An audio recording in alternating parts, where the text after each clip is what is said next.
La complejidad era sobre las maniobras de excarcelación, ya que no había facilidad de acceso a la extracción de estas personas. El otro tren que chocó contra el Albia, que hacía el trayecto entre Madrid y Huelva, todavía está siendo examinado por los técnicos. El balance provisional es de 41 personas fallecidas, aunque aún no se han recuperado todos los cuerpos. Queda un cuerpo sobre el terreno a la espera de que la autoridad judicial autorice su levantamiento. Además, la Guardia Civil ha localizado 3 cuerpos más en uno de los vagones del Albia.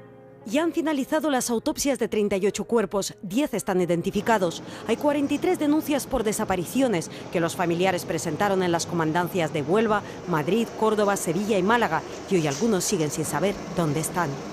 Por la noche no duermo, uno pensando, a lo mejor todavía está vivo y... Parece que después del accidente de Adamuz en Córdoba no paran de pasar cosas en las vías de tren en España. En la última hora ha habido una noticia diciendo que hubo una ruptura en una vía del AVE en Tarragona en la que obligó a Adif a limitar la velocidad de esa zona a 80 km por hora.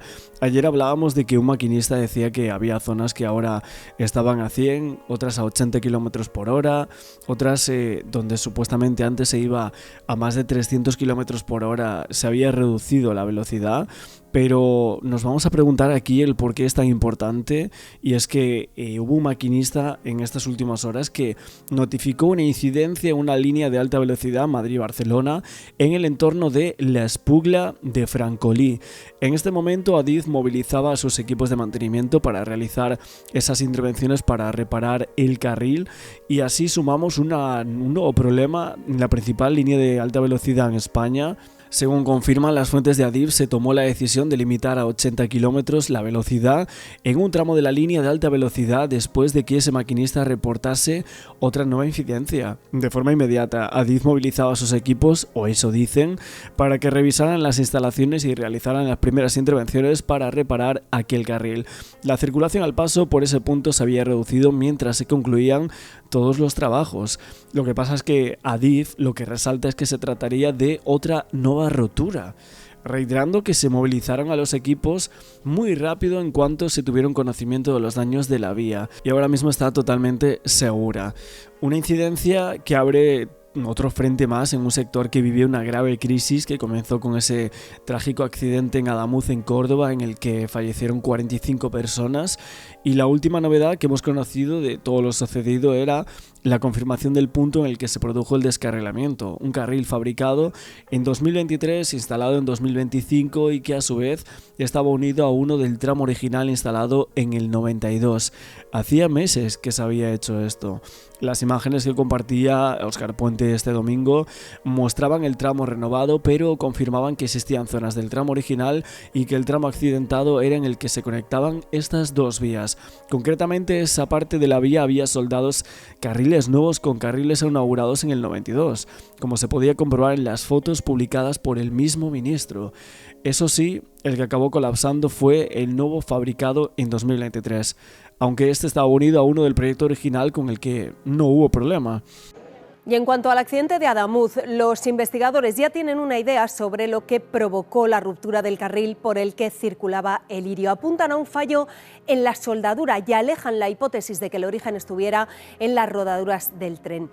¿Qué lo causó? Bueno, pues eso es lo que todavía deben determinar. Lo que sí se sabe es que la fractura está en un carril nuevo, soldado a otro instalado hace 30 años. Un fallo en la soldadura provocó la rotura de la vía, según fuentes de la investigación. Una soldadura que unía un carril más antiguo y otro nuevo, según el ministro de Transportes. En el carril nuevo, ahí es donde rompe. Es verdad que rompe junto a la soldadura y por eso hay que intentar delimitar si hay un problema en la soldadura. Si fue un defecto de la propia soldadura, un error de la inspección o en la fabricación, es algo que la comisión encargada del accidente ferroviario espera aclarar esta semana con un análisis metalúrgico y el acta de la soldadura, la que indica quién, cuándo y cómo se hizo. Los investigadores de la CIAP custodian 200 kilos de carril en sus instalaciones. Los empezarán a analizar estos días junto con las cajas negras de ambos trenes, ambas en buen estado, y las imágenes de las cámaras de Lirio y de las interiores del Alvia. En este punto, según fuentes del sector, no hay que descartar que las rodaduras de Lirio influyesen en el descarrilamiento. Una hipótesis que no cierra el ministro. Se descarta que sea el material rodante el que tiene un fallo y al fallar y descarrilar rompa esa parte de vía. A algo más de 90 kilómetros de Adamuz, en 2017 hubo un descarrilamiento similar de un ave sin víctimas mortales. La CIAF concluyó que la causa fue una rotura de la vía y entre los factores apuntó a la antigüedad de los carriles y a la acumulación de tensiones en la vía tras entonces más de 2 décadas de uso. Varios expertos lo que están asegurando ahora es que la soldadura de la vía que causó el accidente de Adamuz no tenía el rango de dureza que exige la normativa de Adif, pero realmente ¿cómo pudo haber sucedido esto? El pliego de condiciones del que hablamos en vídeos anteriores establecía que la unión entre carril de calidad 260 y carril 350 se emplearía el kit de soldadura con carga de 350. Dicen que aquí no se aplicó el correcto. La normativa general de Adif, sin embargo, ordena que para soldar carriles de diferente grado de acero se utilizaría la carga del acero de menor grado. Y es que todas las miradas ahora mismo están puestas en la dureza de la soldadura de los raíles en el accidente de Adamuz como causa del accidente mortal de 45 personas. Según los informes preliminares de los investigadores de este accidente en Adamuz, la rotura del raíl conjunto fabricado por ArcelorMittal y soldado con otra pieza más antigua, esa sería la hipótesis más sólida de la causa del accidente. La soldadura estaba mal hecha. El ministro de Transportes, Óscar Puente, aseguró en una de sus declaraciones que la rotura se produjo en la parte del carril nuevo, el instalado en mayo de 2025, hace unos meses, junto con la soldadura con el carril antiguo. Dice que se haya roto al lado de la soldadura es lo normal, pero no quiere decir que sea en la soldadura, puede serlo. Añadía que había que examinarla en el laboratorio tanto el raíl como la soldadura y ver qué era lo que había pasado porque se había producido esa ruptura. Ahí veríamos que la soldadura señalada por los investigadores no cumpliría con el rango de dureza que exigía la normativa de Adif para este tipo de uniones, un requisito clave cuando se conectan carriles con prestaciones diferentes. La fractura se localiza junto a una soldadura aluminotérmica donde se unen dos raíles con perfiles distintos, uno antiguo y otro mucho más reciente. Este es el punto que se examina con lupa, pero aquí aparece una contradicción técnica. Por un lado, el pliego del contrato de las obras que se había podido consultar establecía que cuando se soldaron carriles con distintos niveles de dureza, el procedimiento debía adaptarse al carril más duro.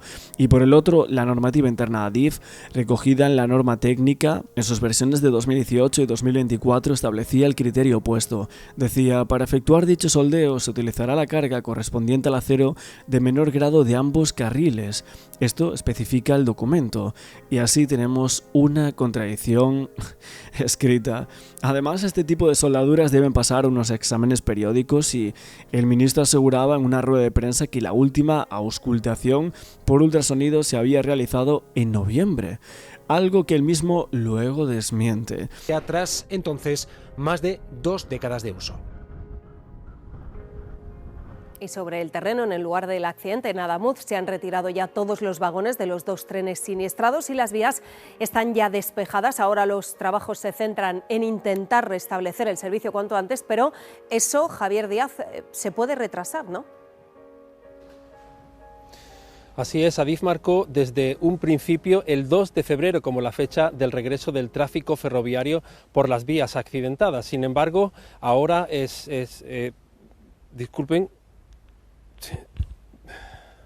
Sin embargo, hoy el ministro Óscar Puente ha dicho que el tráfico ferroviario será de regreso un poco más tarde, puede ser que dependerá sobre todo del estado de las vías, del estado y de la autorización judicial. Sin embargo, nosotros hemos visto aquí los trenes siniestrados, los trenes de Lirio, los 3 últimos trenes que han descarrilado, 3 trenes que aún permanecen aquí hasta que el juez decida levantar esos trenes y poder llevarlos a otro lugar. Hasta que se recupere la normalidad, el trayecto provisional para sortear Adamuz recuerda a los viajeros que apenas ha pasado una semana desde el accidente. Pero bueno, esperamos que se arregle pronto y al final, bueno, una pena, ¿no? Lo que ha pasado y que ya está, que se solucione pronto. La gente lo está tomando muy bien, se lo está tomando muy bien y sin problema ninguno. Renfe mantiene el plan alternativo que puso en marcha menos de 2 días después de la tragedia. Y que pase esto lo antes posible y que todo el mundo esté bien. Ahora hay 7 servicios por cada sentido al día entre Madrid, Sevilla y Málaga. Antes había 74. Trabajo en Cádiz y vivo en Madrid, entonces es un trayecto que hago por lo menos una vez cada 2 semanas. Un viaje Madrid-Málaga duraba menos de 3 horas, ahora se tardan casi 5 horas y media para sortear por carretera el tramo cortado en Adamuz. No pasa nada, lo importante es llegar bien. Desde Madrid el tren se detiene en el apeadero de Villanueva y hasta Córdoba se hace por carretera para evitar el tramo de Adamuz. Lo que en tren lleva 30 minutos, en autobús son más de 2 horas. Y es que tras la comprobación del documento elaborado por Adif que indicaba que la última inspección se realizó el 10 de septiembre del año pasado, además que en una comunicación de Adif tras el accidente se mencionaban pruebas en el tramo, pero ninguna por ultrasonidos, que eran las que verificaban el estado de las mismas soldaduras. El ministro defendía su error en Twitter diciendo: me puede equivocar después de 16 entrevistas y 3 ruedas de prensa en una fecha y en una cifra. Para ello se distribuye una nota, a ver cuál es el próximo bulo.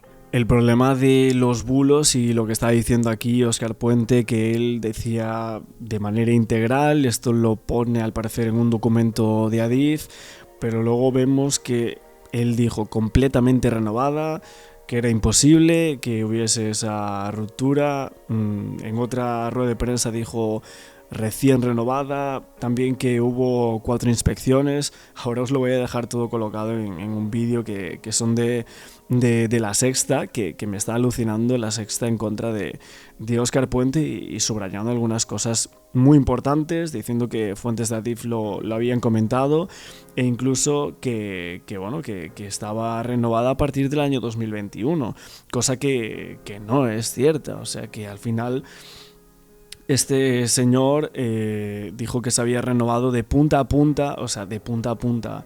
No es cierto, el que está soltando bulos y mentiras es él, y así lo están comprobando muchísimas personas y periodistas que están viendo como este señor está dando sus entrevistas y demás, y está diciendo que otras personas están hablando de bulos, pero en realidad parece que sea él el que esté mintiendo. La vía es una vía completamente renovada. Tenemos una vía recién renovada que ha pasado 4 inspecciones en los últimos 3 meses. Esa información que ha podido saber La Sexta. Nos la cuentan fuentes de Adif. Ese tramo que se está estudiando, el tramo del accidente, tiene raíles original del año 92. Ha sido renovada completamente a partir del año 2021. Se ha renovado de manera integral, se renueva de punta a punta, no en todos sus elementos.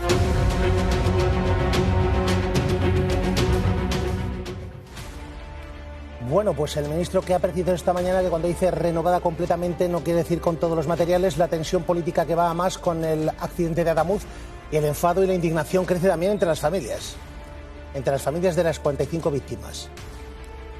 Las familias de las víctimas, bueno, se ha suspendido el funeral de Estado. De hecho es llamativo porque el ingeniero de Caminos, Canales y también Puertos Iñaki Barrón, que conduce la investigación sobre este accidente de Adamuz y esta semana dice que va a tener pruebas más contundentes del estado de las vías y de las soldaduras y va a salir en los próximos días esta información, dijo que el ministro lo mandó llamar y le dijo que la comisión era completamente independiente en una entrevista. Dijo que el ministro lo mandó a llamar y que le dijo que la comisión era completamente independiente.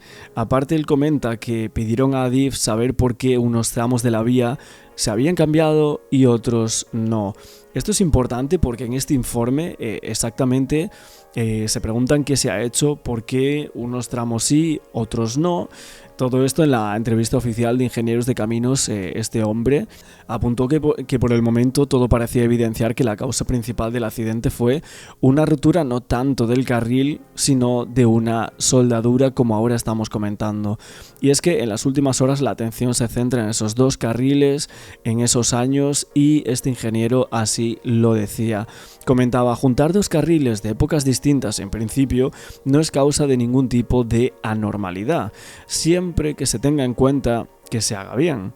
Hay una serie de criterios para renovar los carriles y a mí personalmente no me sorprende que sigan existiendo carriles del año 89, siempre que estén en buen estado. Claro, la pregunta aquí es, ahora mismo estos carriles o estos rieles del 89 o instalados en el 92, como dijo Puentes, ¿están en buen estado?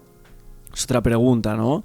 Y lo que dijo este hombre es que lo que sí se ha mostrado algo más, un poquito más sorprendido era la admisión por parte del Ministerio de Transportes y de Adif que la renovación era íntegra de la línea Madrid-Sevilla, en concreto del tramo del accidente, que no contemplaban la renovación total de sus vías. Decían, todos creíamos que se había hecho una remodelación integral de la línea después de 30 años de funcionamiento y por lo que se ve, esto no ha sido así.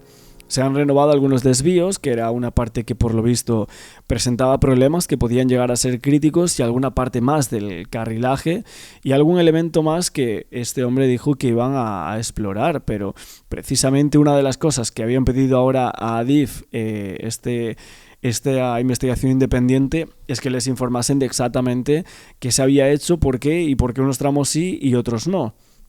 Información que va a formar parte de la CIA, sobre la cual avanzan que van a empezar a tener pruebas muy contundentes. Y es cierto que este hombre que preside la CIA, Barrón, que es un organismo que forma parte del engranaje del Ministerio de Transportes y que tiene una independencia que bueno, algunas veces fue puesta en duda. Todo parece evidenciar que la causa principal, el origen de toda esta tragedia, ha sido la rotura no tanto del carril como de una soldadura. En el momento en que sepamos exactamente cuál ha sido la causa de la rotura y el que ha producido el descarrilamiento, y luego ya viene pues la mala fortuna de los choques, etcétera, lo que sí que vamos a ver es por qué se encontraba así esa soldadura, cómo se podría haber detectado, etcétera, etcétera. Es decir, la investigación va a ir mucho más allá que decir esto ha sido la causa. Estoy plenamente convencido de que vamos a llegar al fondo de la cuestión, no solamente de saber qué es lo que ha roto, sino por qué, cómo y cómo se podría haber evitado.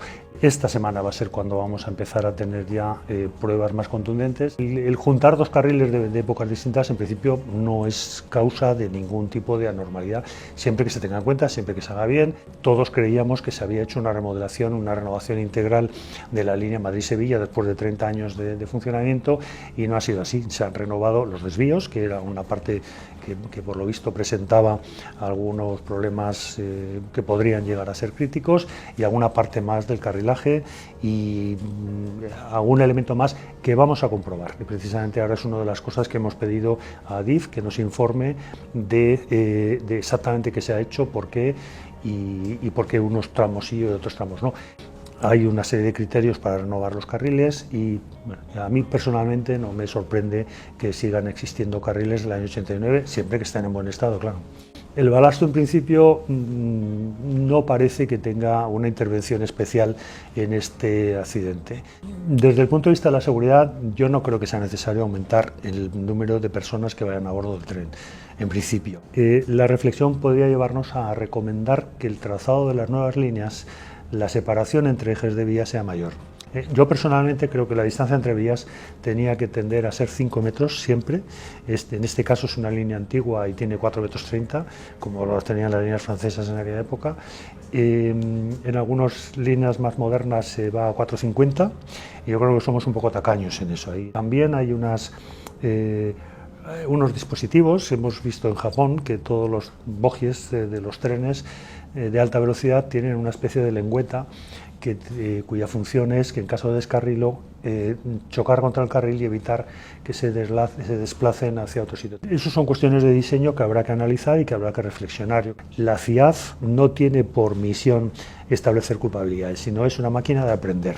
No hemos tenido ningún tipo, ni yo ni nadie de la comisión, hemos tenido ningún tipo ni de injerencia, ni de observación, ni de sugerencia de ningún tipo. Yo precisamente en cuanto llegué a Madrid, pues estuve en el ministerio, estuve hablando con el ministro, que me mandó llamar me pidió que si estaban todavía en el ministerio que subiera a su despacho, y estuvimos hablando largo y tendido, y lo primero que me dijo y lo último que me dijo es: eres completamente libre de hacer lo que creas conveniente, de decir lo que quieras, tú y tu comisión sois completamente independientes. También es cierto que se está poniendo el foco en algunas personas. Una de ellas también sería Ángel Contreras, el exdirector de mantenimiento de Adif, que fue quien firmó el contrato de mantenimiento con la UTE, integrada por Advi, que era aquella compañía que pagaba a Koldo. Y su nombre también aparece en una supuesta conversación de la trama SOE en febrero de 2024, según los informes de la Guardia Civil. Y es que el jefe de Adif, que adjudicó la inspección de la vía de Adamuz, fue este señor, Ángel Contreras, entonces director de conversación, mantenimientos de Adif, operador ferroviario controlado por el gobierno, que firmó la adjudicación de ese contrato de inspección de la vía donde tuvo lugar la tragedia de Adamuz ese pasado 18 de enero. Este hombre llegó a ser presidente entre diciembre de 2023 y septiembre de 2024. También es cierto que el expediente recoge que la UTE adjudicataria tenía participación en la realización de tareas de auscultación e inspecciones de la vía, citando expresamente la revisión del estado de las soldaduras y las juntas.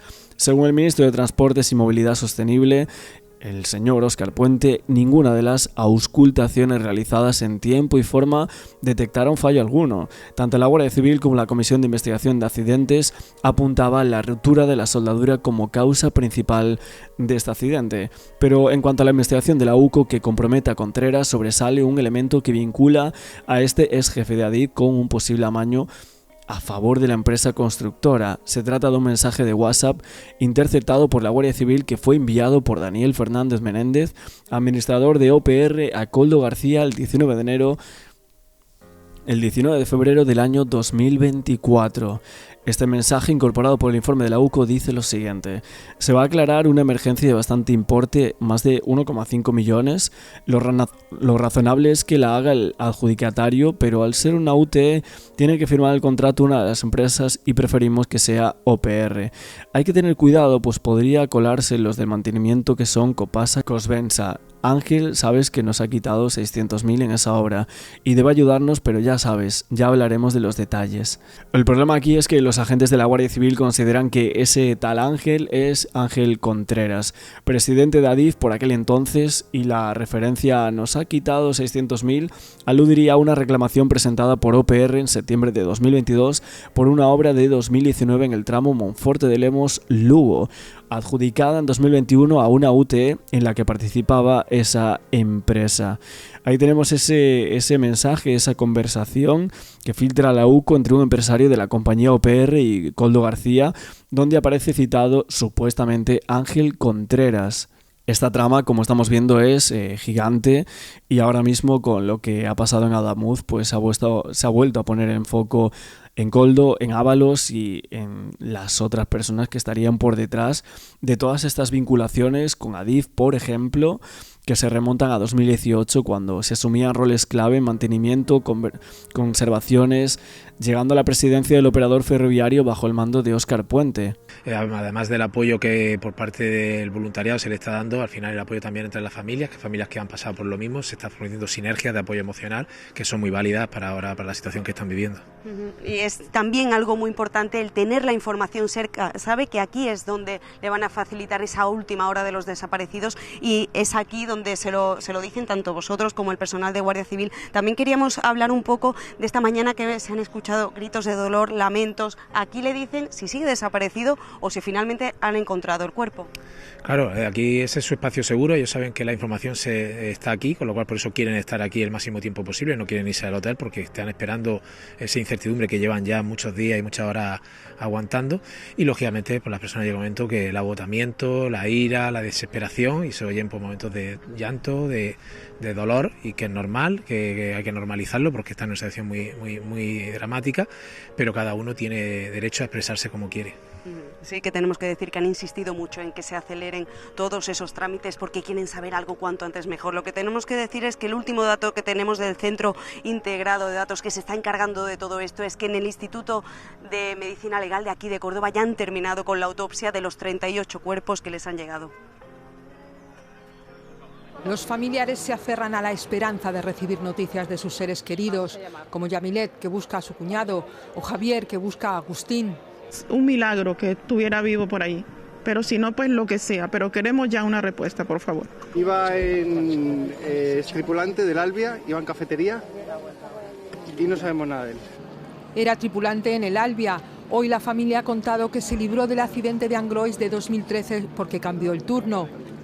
Otras familias ya saben que sus seres queridos están entre las víctimas, como María Claus, la fotógrafa fallecida en el accidente junto a su marido. Hoy los amigos han difundido estas imágenes como homenaje. Mujer muy generosa, muy comprometida. Una eterna sonrisa, la que siempre tenía. Pues un poco de perspectiva general. Es Jesús, el joven malagueño que volvía a Madrid, donde trabajaba como cardiólogo en el Hospital La Paz. La familia lo había estado buscando por los hospitales de Córdoba sin obtener noticias sobre su paradero. Punta Umbría ha guardado un minuto de silencio por las víctimas del accidente de tren, entre ellas los 4 miembros de la familia Zamorano Álvarez, que regentaban esta tienda donde hoy hay flores en señal de duelo. La verdad que agradeciendo porque está la niña, pero por otro lado es muy duro, se nota en el ambiente, no hay ganas de nada, la gente está muy triste. Y en Alcorcón lloran a Pablo, de 28 años, el maquinista del Albia Sinestrado. La tragedia golpea doblemente a la localidad. También Carmen, profesora del Instituto Los Castillos, está entre las 41 víctimas. Porque la gestión de la incertidumbre es una de las cosas más complicadas. De ahí han ido al Hospital Universitario Reina Sofía, donde están ingresados la mayoría de los heridos. Julio tiene 16 años y una historia que no olvidará en la vida. Fue uno de los primeros en llegar a las vías después del accidente. Hoy se lo ha contado a los Reyes. Veníamos de pescar, nos encontramos con las carreteras llenas de policía y lo seguimos hasta llegar aquí. A la gente que podía más o menos moverse e intentamos sacarla como pudimos. Confiesa con cierto apuro que le han felicitado. La reina me ha dicho que por mi corta edad el acto es bastante bonito.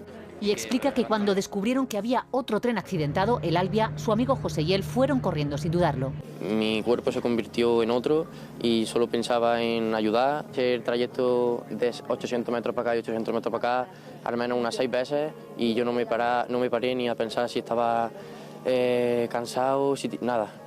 Continúa con fuerzas para atender con paciencia a los medios y contarles que vio cosas muy duras. En el camino te encontraba gente en tus pies fallecida o cuerpos que estaban ni enteros. Yo puedo dormir más o menos bien, pero no sé yo dentro de unos días cómo va a ser.